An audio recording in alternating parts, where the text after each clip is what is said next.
Welcome to today's webinar. This is introductory overview of a new program and new website that will be opening and available for access as of October the 1st.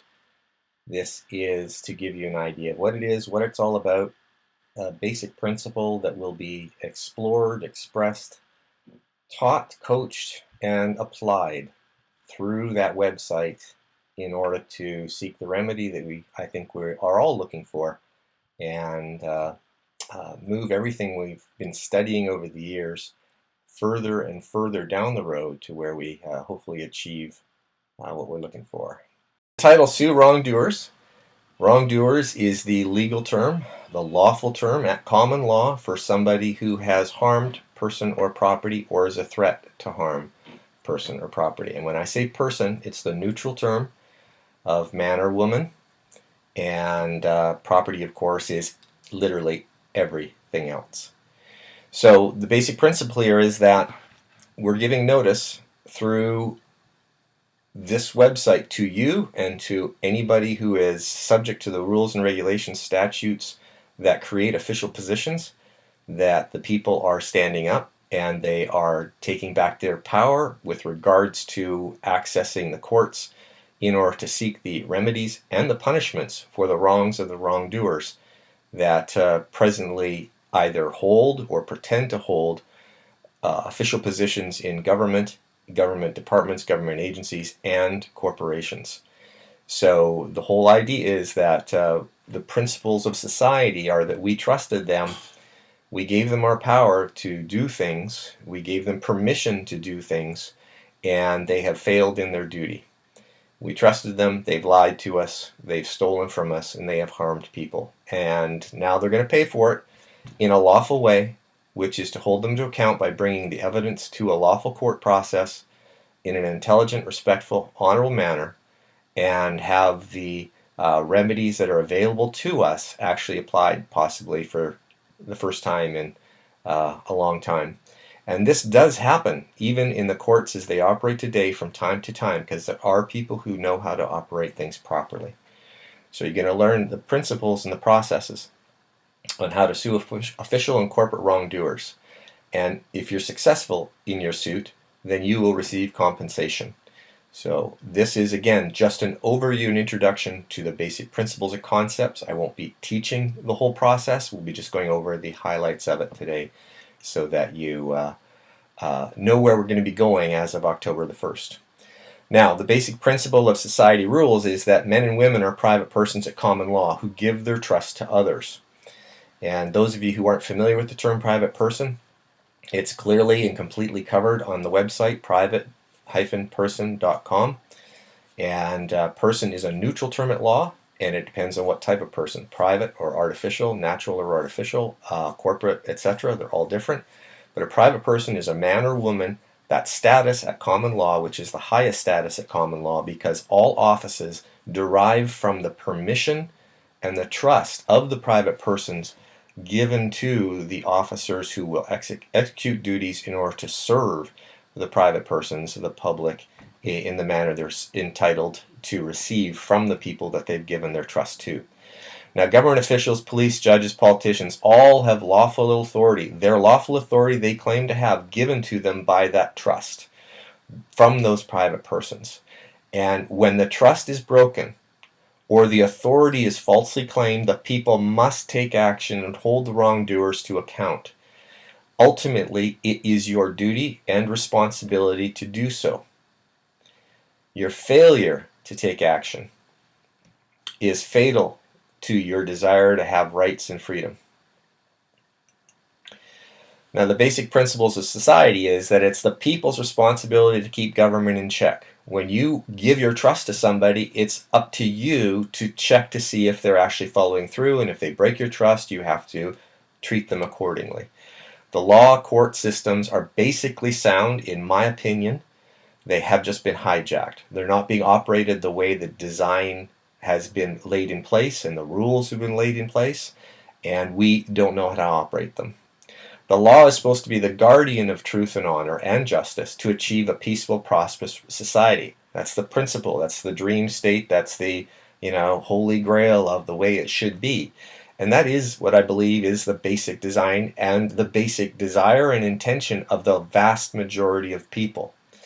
Now, of course, there's always going to be people who are going to be on the other end of that picture, taking advantage and harming and so on and so forth.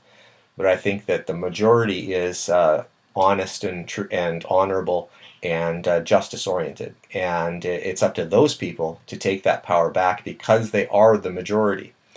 It is still from time to time available in the courts to receive truth, honor, and justice if you do the right things the right way, and can be more so as we learn to do things the right way. So we must reclaim the law process, and the courts and the court process from the hijackers. Now, we won't get into why or philosophies or ideas or concepts or theories about, how it came to be. Let's just recognize what is. Let's look at the basic structure, and then let's look at operating it properly in order to force a return to, if maybe not the first time, to an honorable process and where the justice can be received from people. So the concept of suing wrongdoers is that it's time for accountability. And it's our job as individuals and as a collective to hold those wrongdoers to account and take that trust back and reinforce the trust that we're going to give to whoever we give it to from that point forward. So ultimately, your mission, should you choose to accept it, is to get ready and know the law. You have to understand the basic principles of law, the foundation of law, not the gobbledygook, multiple interpretations, gray area law that many people are teaching and the lawyers teach, and the interpretations of, what's the definition of torture today? Because we're going to change it to suit our needs in this moment. That's not law. That's being hijacked again. So we need to know the principles, and then that doesn't allow them to manipulate, because legal maxims, principles, they're sound, they're secure from here, today, tomorrow, and the next day, and they can't be manipulated. So it's avoiding the manipulation by being focused on what the foundational law and the foundational principles are. And then you need to get set. You need to know how to complain. And there is a distinction between complaining and doing nothing, and complaining administratively through an administrative process, and a complaint into the court as a legal complaint. There's 3 different types of complaining, and you need to, again, this is a big thing I've covered with people for a long, long time, is that it is the principle of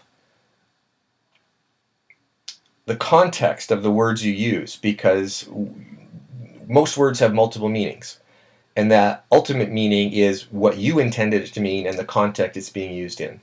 So you can complain and do nothing, and of course nothing will change, and you can have lots of people complaining with you and nothing will change, and that's what's really been going on for a long time with a lot of people. You can go and do an administrative complaint, which means that every office has an administrative process outlined in legislation, outlined in policies and procedures, that you can register a complaint against an individual, and you're making a complaint within their structure, so their structure is responsible and liable for correcting them. And then you can also make a legal complaint, which is into the artificial court system, the fake court system, where they take you off down into la land where there is no law, it's just what we say goes today, and that's not what you want to do either. You want to take your complaint and modify it into a lawful claim at common law and access the common law courts that exist.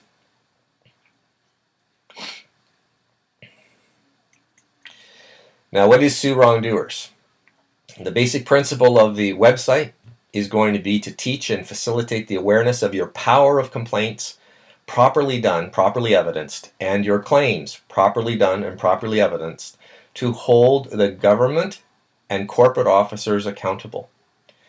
It's not to punish them. It's not to harm them. It's to say, we gave you a job to do. You had rules to follow. You didn't do it. Here's the evidence of you not doing it. Here's the punishment in the rules itself that you agreed to play by. And now you're going to have a process where you are held accountable and punished by the law and the rules you agreed to play by. So the step-by-step simplified processes on doing that, on using lawful process, basically what to do and how to do it. Now, different jurisdictions are going to have different processes and procedures. SueWrongdoers is going to focus on the principles so that you can take those principles and you go into your own jurisdiction and you can apply those principles and find the specifics to your jurisdictions. Now, there will also be an advanced section of SueWrongdoers where we will personally assist people to do that into their jurisdiction and develop the entire process in a specific jurisdiction with them, not for them, but with them, in order to help people find the law, interpret the processes, identify the paperwork, etc. for that particular jurisdiction. And we can build up an archive of jurisdictions that way so that people can very easily find what to do and how to do it in their specific jurisdiction. If you understand your power, your rights, and your responsibility to do this and have the correct process, you can get justice. I've seen this happen over and over. I've experienced it myself. I've read many cases where it's happened. When people do the right thing the right way, they do get justice. Justice is waiting for you if you handle it in a mature, responsible, accountable way. They do fear this. Anything that is well evidenced, clearly drafted complaints and claims, holding them to account, this is what they fear. They have been operating without a net. They've been operating outside the rules. And when somebody comes to them properly structured with their information and their evidence, and they're not ranting and raving and bringing all sorts of weird ideas into things, they have nowhere to go. So this is ultimate leverage that we need at all points in time. Now, there is a steps to accountability, and this is the basic process. The basic process is a private notice, a letter effectively, with the opportunity to cure to the wrongdoer. So whether it's a police officer or a revenue agent, a judge even, a clerk at the county court or a clerk at the court, or anybody who's holding an office, or even the corporate officers, etc. If they have done something wrong, if they have failed to do their duty in some way, and if you know what their duties are, and this is one of the important parts, is you need to know what their rules and procedures are so that you know when they're breaking it. And guess what? Their rules and procedures are written to ensure that your rights are protected and that they perform for you. So the first step is to know your rights and what you can expect from your public servants. The second step is to recognize what rules and regulations they have, and when they've broken them, now you know they've broken them, and you can send them a private notice, which effectively is a letter, but it's also a legal notice. It's just written as a communication from man to man, man to woman, whatever, saying this is what you've done, this is how you've harmed me, and this is your opportunity to cure. Your failure to do so means that I will be forced to pursue other lawful remedies. And that's your obligation at law to try and settle in the private before going to court. Technically, at law, you do not have standing to go to court and make a claim or complaint until you've attempted to settle in the private. So this is your obligation, and it's reasonable, it makes sense, it's common sense for people to talk about something before they go to battle. And so you give them notice, you give them an opportunity to cure. Their failure to do that, the next step is to make an administrative complaint. As I said, every office, every organization has an administrative complaint process, where if you aren't happy with something that's happened, you write your complaint to this particular officer who handles complaints, or this particular administrator who oversees things, or this particular organization who oversees that organization, etc. There is a structured, written, defined complaint process. And what that does is it puts the individual on notice. I gave you private notice. Now I'm calling you out in front of your entire organization and your bosses, and informing them of what you've done wrong, so they can then punish you, they can retrain you, they can do whatever they need to do in order to hold you accountable and fix it. And then the administration has a chance also to privately remedy with you.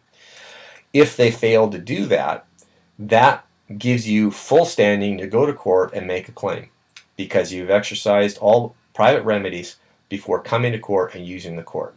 And this is where a lot of people don't have standing in court, is because they haven't exercised their private remedies.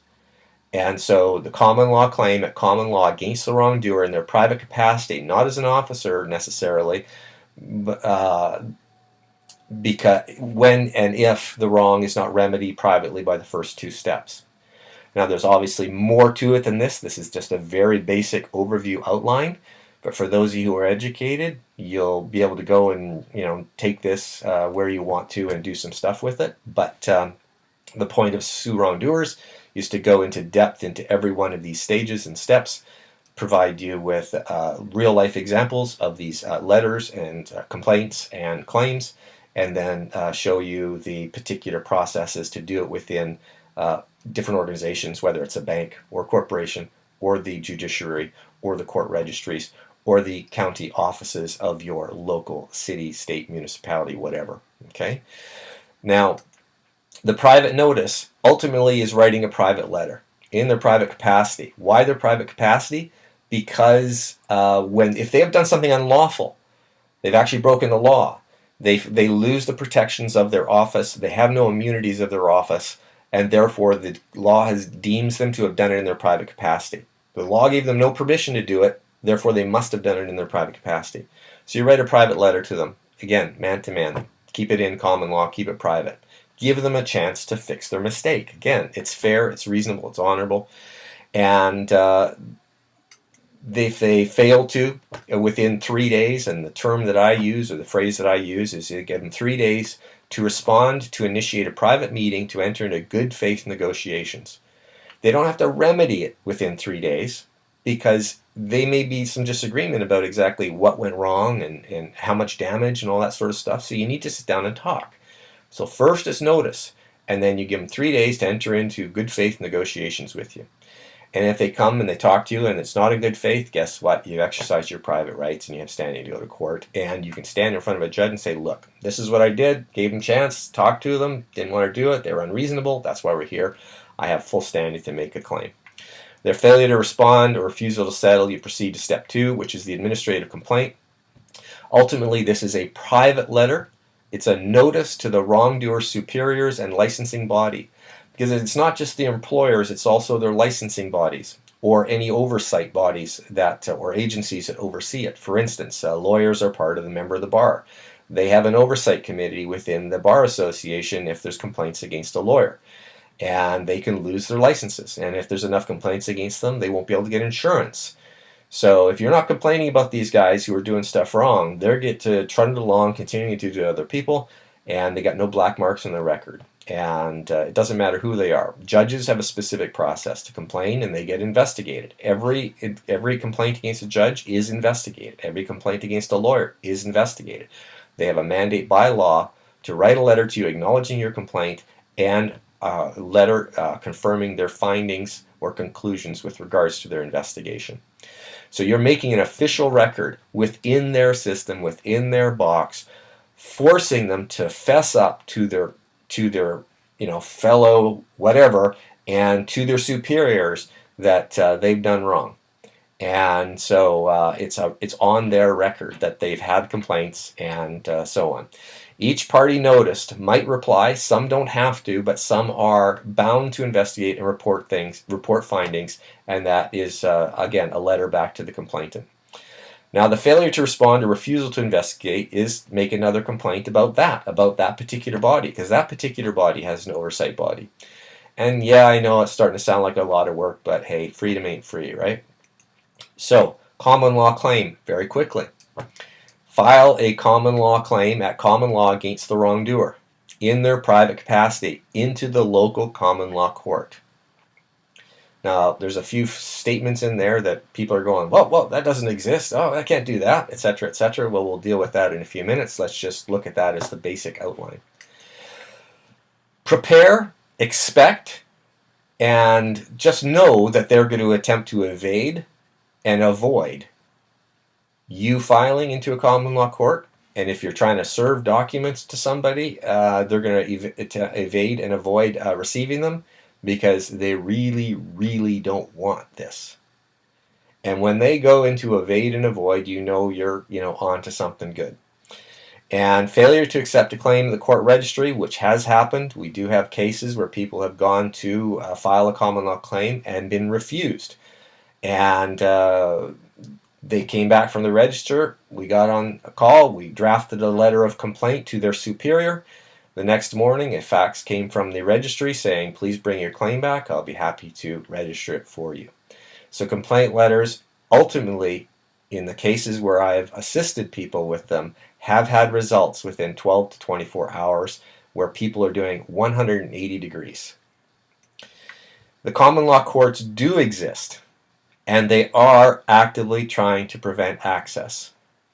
We've had a federal court registry employee tell somebody face-to-face, point blank, when they asked about filing a common law claim in the local provincial court level. And the federal court registry individual said, yeah, I've been working court registries all over the province for 20 years, and there absolutely is a common law court, and they don't want you to access it. All right? And you can see this when you try and put this paperwork in. You can see this in their eyes. When you go to a court registry person and you see fear, you know that you're on the right track. When you talk to a judge and he runs out of the room, you know you're on the right track. When you talk to police and they back away and they say, have a nice day, you know you're on the right track. And we have dozens and dozens of examples of getting those types of reactions. And ultimately, it's not up to you to believe the hearsay stories, but to go out and create your own personal experiences, because you really won't believe it till you see it. And ultimately, you shouldn't believe it till you see it, because if you're not seeing it yourself, that means you're not actively out there applying it, and you're never going to get a result, because it doesn't happen unless you actually apply it. So why do this? Why do this process? Okay. Ultimately, it's because your failure to complain is your consent to the harm that was caused to you. If you don't say no, you just said yes. If you don't say no, you just say thank you. All right? If you don't stand up to the bully's going to come back and bully you again, because you consented to the first one, so you must consent to the second one. You have to complain in order to put them on notice that you do not consent. And that not only lawfully, but legally and morally removes any presumption of consent, which then puts the liability fully on them, and you can pursue in multiple ways.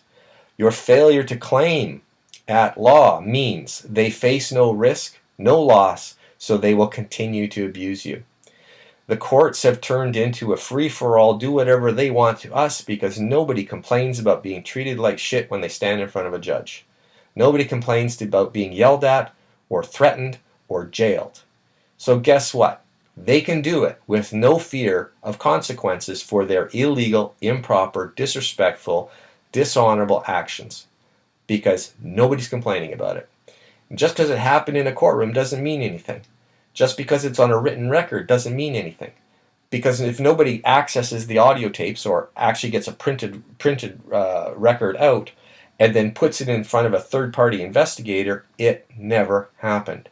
Your complaint and your claim are mandatory for us to have any chance of correcting the court process and for getting any change in this entire process.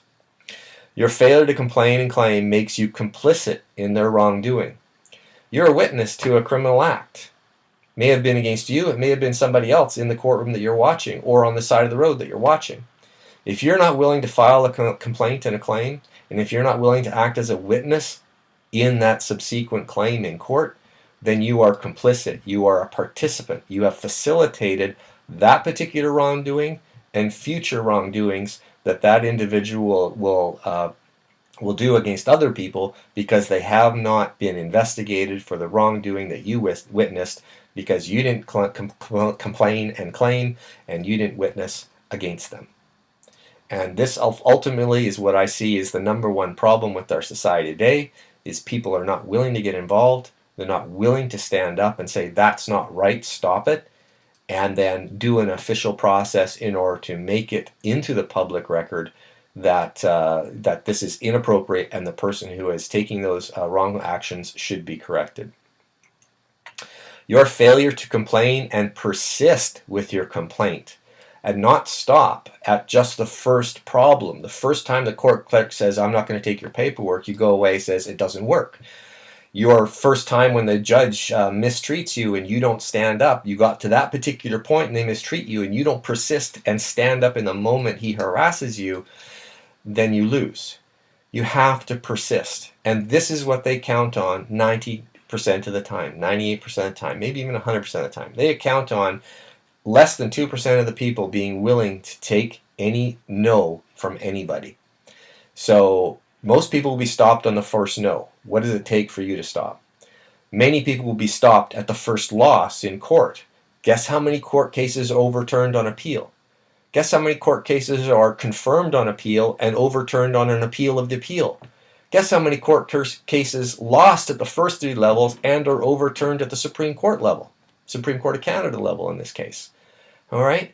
So it's the persistence. If you are correct, are you going to allow a corrupt process or a corrupt individual stop you from getting your truth and your evidence into the record and go past them to the next person who may be more honorable and also hold the first one accountable? So complaining is key, persisting is key, and your failure to understand basic court process is what they count on 100% of the time. Their number one tool is our ignorance and our fear of the court process. And most people that I've witnessed over the last decade plus, last 15 years, have lost on basic court process. And they get rolled over in no time at all. So understanding basic principles of law, which are not that hard to learn, and the basic rules of court, which are not that hard to learn, and the basic processes of filing paperwork, which are not that hard to learn and actually make sense. Instead of being intimidated and closing your eyes and going, it's too hard, I don't know what to do, take the time to study it in a way that makes sense. And that's what we're going to be doing with SueWrongdoers, just trying to break it down so the basics are understood and anybody can go in and have a much better chance of success. Now, why does this process work? Well, this process works because every officer, whether corporate or government, is bound by ethical codes. They have ethics. They have ethics officers. They have ethical rules. And it may not be a breach of the law that they've done, but it may be an ethical code breach that they have done, and you can complain about it, and they will be reprimanded, and a black mark goes on their record, and if it continues, obviously they may have more further problems down the line from that. So every officer is also bound by acts that created the office they claim to represent. So those acts have specific rules, that if they break those rules, those may be more along the lines of actually breaking the law. And that's where you have even greater sanctions against them, because you have criminal law available to you as well. Every officer is bound by codes, rules, regulations, policies, and constitutions. Everybody's talked about the fact that none of these things, codes, rules, regulations, policies, and constitutions, apply to us, and that's true. But that doesn't mean we don't need to know them to some degree, because if we want to hold these officers accountable, we need to be able to point to the code, the rule, the regulation, the policy, the constitution that they have violated, and then sic their superiors after those individuals and say, this individual did that, here's the evidence, this is the rule they broke, this is the ethical mandate they broke, this is the constitutional principle that they broke. Now go and take care of that individual. Otherwise, you will be liable for not enforcing the proper behavior of your employees and staff, etc. So every officer is bound by oaths. Now, there's different types of oaths. There's different types of office oaths. There's a first oath and a second oath. There's also potentially private oaths. But again, there's oaths somewhere that they either have taken, which means they're bound by it, or they haven't taken, and they are punishable by the fact they have not taken that oath. So there are oaths in play, and it's, again, the foundational principle that I started with. We give our power and our trust as private persons to other people to do a job. We trust them to do that job. We place their trust in them, and in order to guarantee that we can trust them, they take an oath saying, we will not break your trust. That's what the oath is for. And so as soon as they break the trust, they've broken the oath, they become subject to penalty. Every officer is required to be bonded. Now, the bond issue is a very interesting one, and most of them apparently are running without bonds, and it's a potentially relatively baseline core issue to deal with right up front. If they're not bonded, they can't even talk to you. So these are all issues to deal with. They violate almost all of the above. You talk about anybody's experience with Revenue Canada or CRA and the IRS and any government agency and most corporations, they're breaking all of these things. It is literally a lawless process that we are dealing with, and they pretend to enforce the law against us when they are not following any of these things. How simple, how easy is it going to be to gather the evidence, formulate the evidence, because the evidence abounds. It's everywhere. Everything they do, every document they put out, every process they use, every ethical breach, everything they do, they produce the evidence of their own guilt. There is no shortage of proof. There's a shortage of knowledge about identifying that proof, collating that proof, and putting it into a format where we can actually make proper claim, private remedy offers, and administrative complaints and common law claims. Now, it's very important to watch your assumptions. They operate on assumptions or legal presumptions against us, but it's very important to watch what our assumptions are. Many people believe that when they're going to court, they're actually in a law court, a court of law. They're not. They're in a private court. That's my experience, and I'm just listening to another fellow last night, and he said it very, very clearly. They're all private courts. And the reason that they can abuse you is because they're not in the public. They're in a private court.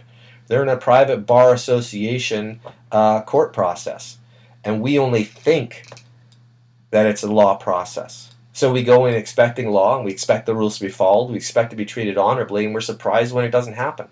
Well, if you know you're not in a court of law most of the time, but in a private court where anything goes, and you're the invader, even though they invited you there, but they invited you there for a flogging, anything goes. So you need to not assume that you're in a court of law.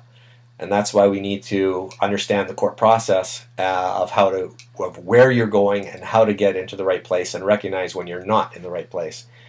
Most every officer is a corporate employee, so they are coming at you from a private corporation instead of a government office. That's my basic position and understanding, is that, for instance, it used to be in Canada, the Department of National Revenue was the organization that collected taxes, income taxes, etc. It was a department of the government. It was fully inside the government. Well, every department of the government, federally and provincially, has been sliced off, trimmed down to, I don't know how many staff they might have in each department, but it's either minimal or it's gone. And what has taken over all the responsibilities are private corporate agencies. The Canada Revenue Agency is a corporation with a board of directors and a CEO, and they report to the Department of National Revenue. Vital Statistics is an agency. All the births, deaths, and marriages. The health stuff is all agencies, etc.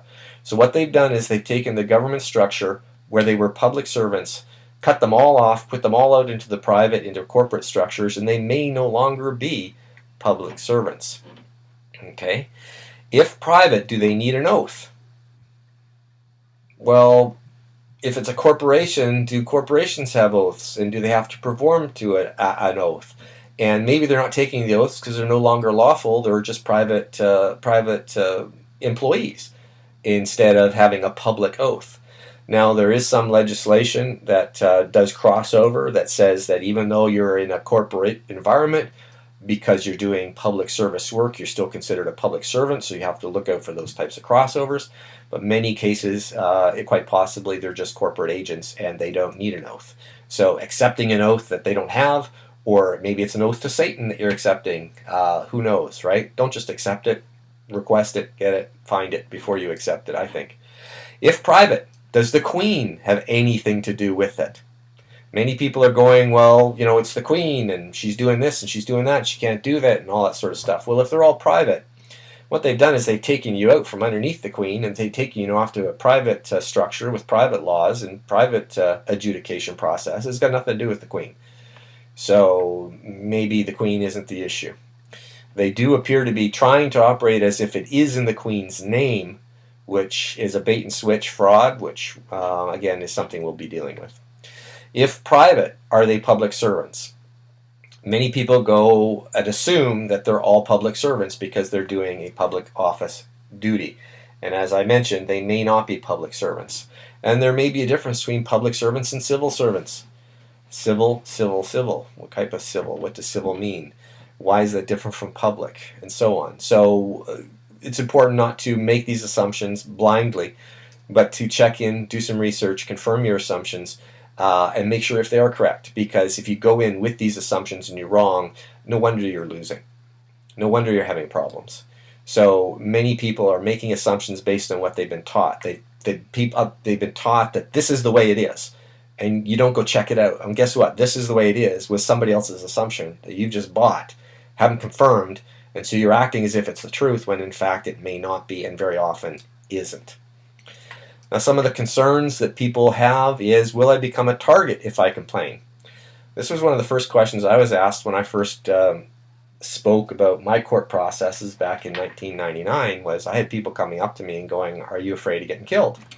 And I'm going, holy crap. Like, what do you believe about the government and the country you live in if you think about speaking out about this is going to get you killed? And this is Canada, the land of the fence sitters, and no guns really. So what foundational underlying belief must a person have to seriously ask that question? Guess what? A vast majority of people have the underlying belief that if I stand up, if I write a letter, if I go do this, I'm going to get into trouble. I'm going to have the government after me. I'm going to have the police after me. I'm going to have the tax man after me. I don't want that to happen, so I'm not going to do anything.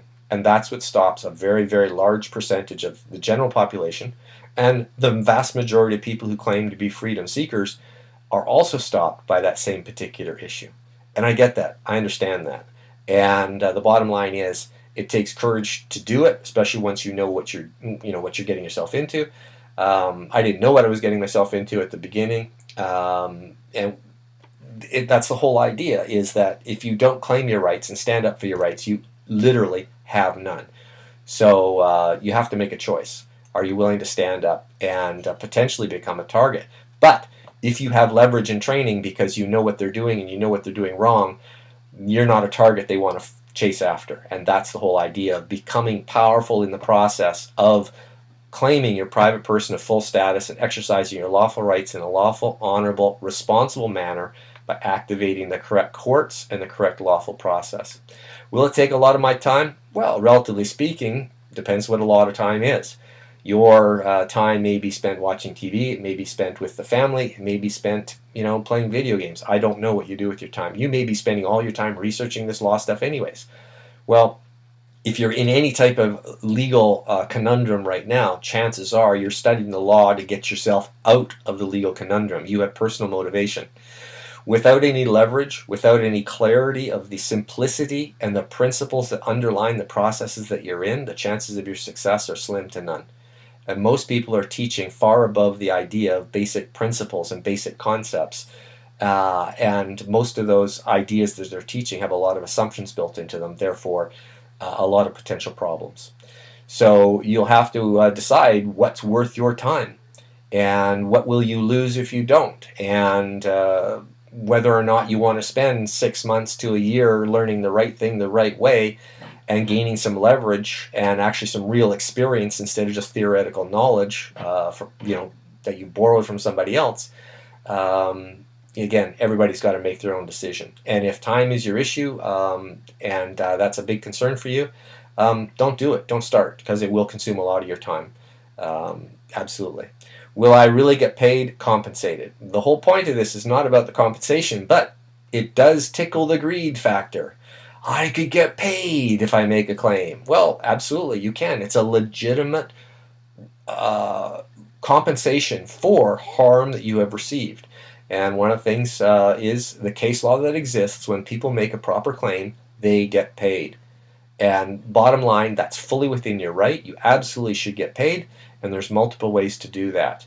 The question is, will you do the work to understand the principles, fundamentally put together your complaints and your claims so that you have the leverage in order to walk it through the process, persist, and actually get paid? Absolutely, you got to go to the end to get paid. Is it hard to learn? No, not really. Is it new? Yes. Do people find most things new hard to learn? Yes. So it depends on how hard-headed you are and how much resistance you're in. When you sit back after you've studied it, you find out it's not that hard to learn. It's the initial resistance that really makes it seem hard. So no, I don't believe it's hard to learn at all. And the object here is to make it as simple to learn as possible. What will it cost me? Well, there is going to be some cost associated with it that hasn't been finalized. There is going to be a membership cost associated with this process.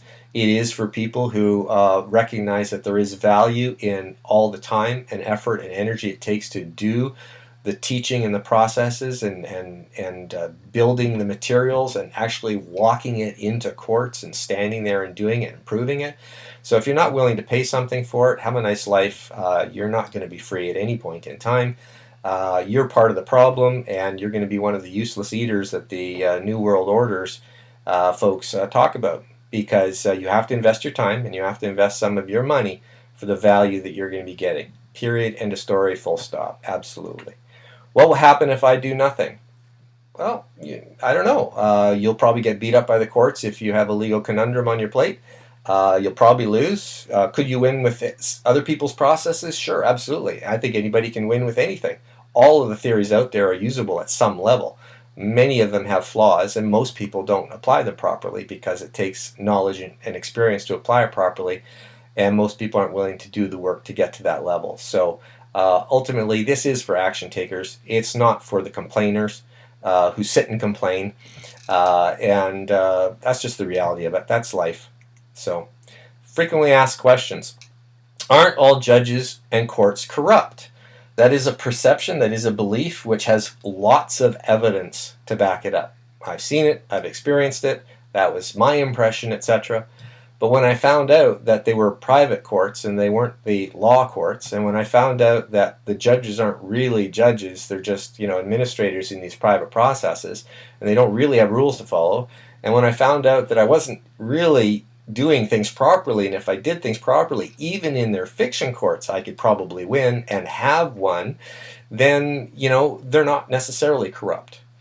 Are they doing things the right way? As far as I'm concerned, no. Should they be doing it the way they're doing it? No. Is it a corrupt process? Yes. But can it be done properly? Can it not be fixed? But can you force them to do it the right way? I believe absolutely they can. It's not beyond repair, and when they're called on it, they self-correct. And that's been the thing that just shocks me, is when you do the right thing, they do the right thing. And they will actually go beyond doing the right thing to setting up the next step for you and doing it for you because you've done the right thing. So, there's lots of hope and possibility there. Do common law courts really exist? Yes, they do. There's a number of people teaching common law in the U.S. and in Canada. There's Carl Lentz's stuff where he talks about the U.S. courts, all of them being recognized as common law courts within your regulations down there. And in Canada, very clearly, they also exist. Common law is recognized all the time, everywhere, within case law, within legal books, legal texts. And the story I told about the federal court registrar employee saying, yeah, absolutely they exist. They just don't want you to access them. All right, so we have lots of confirmation. There's no doubts they exist. It's just they don't want you to access them because that's where your true power is. That's where your leverage is over them. No wonder they don't want you to know about it. Why do I have to do this? Well, I don't know. When you turn 18, 19, 20, 21, whatever it is, the law deems you to be an adult, all grown up and able to take care of yourself and be responsible and be liable and have the knowledge of right and wrong. And that's what being an adult is, or a grown-up or a man or whatever you want to call it. And it's your job to take care of your life. And nobody else can do this for you. You have to stand as a man or a woman and make your complaint, make your claim, act as a witness. Nobody else can do that for you. And if you're not willing to do that, accept that. That's fine. And go back and do something else with your life because you're not ready for this. And that's fine too. You may be ready for it in 6 months. You may be ready for it in a year, maybe 10 years, maybe never. Again, everybody's on their own path, and that's all good. This is for people who are recognize it's up to them. They have to act on it. They don't follow the rules, do they? Well, this kind of relates to the first question, which is, yeah, they don't follow the rules unless, guess what, you point out the rules to them. And even though you're in a fiction court and all that sort of stuff, once you point out the rules, they follow the rules because the appearance of justice is critical to their fiction game continuing. And when you call them on their rules and they're not following them, then it becomes obvious that they're not playing by the rules, and so they, again, self-correct. So if you understand the rules and you call them on the fact they're not following the rules, they will start following them. And they will be less likely to break the rules next time once you call them on it a few times, because you're proving to them not only do you know the rules, but you're willing to stand up and hold them accountable to them. And then they start behaving correctly. And again, I've personally witnessed this, personally triggered this many times over the years. Will you do this process for me? No. This relates to question number 3. Again, you have to do it yourself. You have your experience, you have your information, you have your story. You have to compile it. I'm looking at putting some systems and some people into place in order to assist people through the process of compiling their story and their evidence and compiling paperwork processes and so on. But those systems and people are not in place yet. I hope to have it sometime in the future. But right now, it's up to you, with guidance through the SueWrongdoers.com processes, the educational material and the coaching processes that will be available on that for you to do it. But you won't be on your own. You will have some help. When will it all be over? When will it be all... Oh, I got an extra B in there. When will it all be over? I know this one. I've felt it. I've thought it. I've heard other people say it.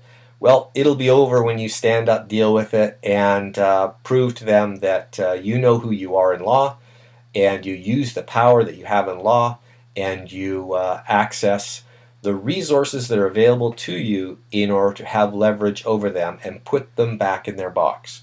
And this is a process. It's not going to change overnight. There's going to be a success here and a success there and a failure here and a failure there. Most of the failures are going to be due to people not being able to stand and not being able to persist. That'll be 99% of the failures, I'm sure. And so it'll be over for you when you prove to them you're not one of the people to come after. There's a lot of other victims out there. And you prove that you're not a victim and that you're able to defend yourself and claim your rights successfully and put them back into their fiction box where they belong, or the lawful box, which is basically, I've done no threat or I've done no wrong to person or property, so leave me the heck alone. And once they lose a couple times through proper process, they will leave you alone. And that's probably what it will take. It will probably take you beating them a couple of times privately or in court for you to be fully free of it. Now, again, a lot of people are talking about processes where you don't even have to go to court. You don't even have to do these types of administrative processes because you've been recognized in the system as a man, and various other things, adjusting your status and claiming your estate. And those are all great, and those may be true, and I think there is a lot of truth to them, but they're not there yet. And so in the meantime, this is the resource that already exists. It's already in play. It's already recognized. It's already proven. It's a part of the system. It's part of the way they play the game. And gosh darn, it wouldn't be a good idea for us to learn how to play that game and how to use the power of the rules that they are bound by against them. And so that's the basic foundation behind SueWrongdoers.com. There's a few resources for you that I want to point you to if you're not familiar with it. Private-person.com is a website which has lots of information that are the foundational materials and foundational concepts that will be used in many ways on SueWrongdoers.com. There's a whole new process, new materials, simplified, updated, etc. That will be the SueWrongdoers.com process. But in the meantime, the Hope for Justice courses are absolute key to anybody with regards to understanding the court process, how to communicate, and using the complaint and the claim process. Now, Hope for Justice is a free membership. You also have access to the first course, which is Hope for Justice, Do Common Law Courts Exist? And that is available for free. You become a member, you enroll as a member, and then you enroll for course number 1. You'll have access to it. A new section every 2 or 3 days is released to you on that. Courses 2 and 3 have a donation that's requested. And then there's a whole bunch of other training webinars there. So in the meantime, if you haven't studied those things, and bottom line is that if you haven't gone through the basic webinars on Hope for Justice and done the Do Common Law Courts Exist course, number 1, you're not serious about SueWrongdoers. You know, these are absolute foundational materials to you, and you can and should do both. As far as I'm concerned, the Hope for Justice courses are probably the most important things you can do with regards to understanding common law courts exist and what a common law trial looks like and why it was triggered. And the second one is about how to communicate honorably and do conditional acceptance. And the third one is about the complaint and the claim process. They're absolutely foundational, not just for law, but for living in this world that we have to live in with everybody else, and the different cultures, the different communication styles, businesses, private, etc., etc. So if you haven't done those things, I strongly encourage you to do so. And SueWrongdoers, again, it's time for accountability. You have to be accountable to yourself. You have to be accountable to your family if you want things to change. If you don't want to, if you just want them to change and you just want to complain about it, hey, like I said, go for it. But if you really want things to change, it's time to act. And that accountability comes through your action of education and then your action of application. Application will be the key thing with SueWrongdoers, where the process is going to be all about not theory but application. The people in SueWrongdoers are going to be people who are action takers, who are going to go out and apply it, and that will be a big part of it. Invite all your friends. SueWrongdoers.com has Facebook, Twitter, YouTube, and Google Plus links on the website. If you go to SueWrongdoers.com, use social media. This is a common law principled process that will function and exist in every jurisdiction that is common law. And guess what? It even largely works in civil law jurisdictions because they are guided solely by their statutes, rules, and regulations. And they're all accountable to those rules and regulations as well. And people don't complain about it, so the people that are, breaking their rules and regulations in civil law countries and provinces aren't being held to account.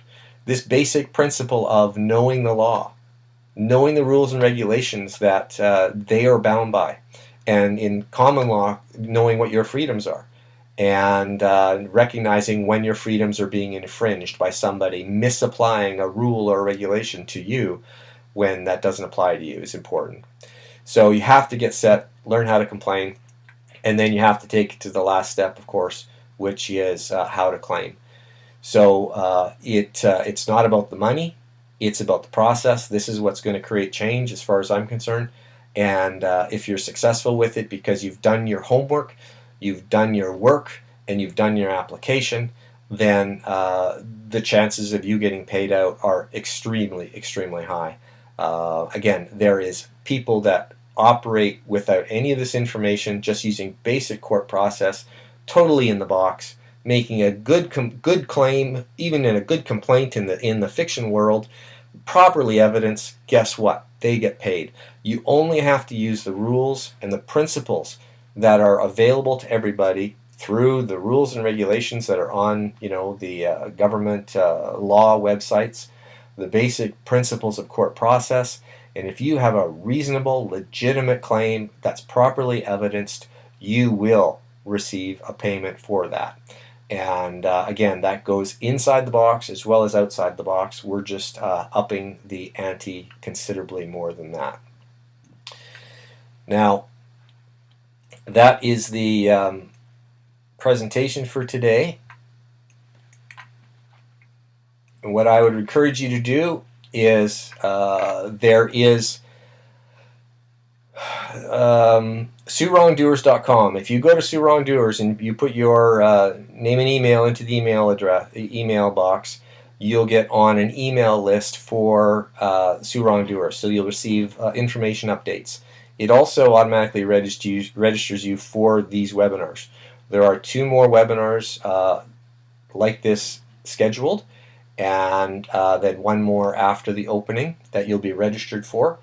And you don't have to join them all, etc. But you can go do that. Now, most of you have come through signing up at SueWrongdoers.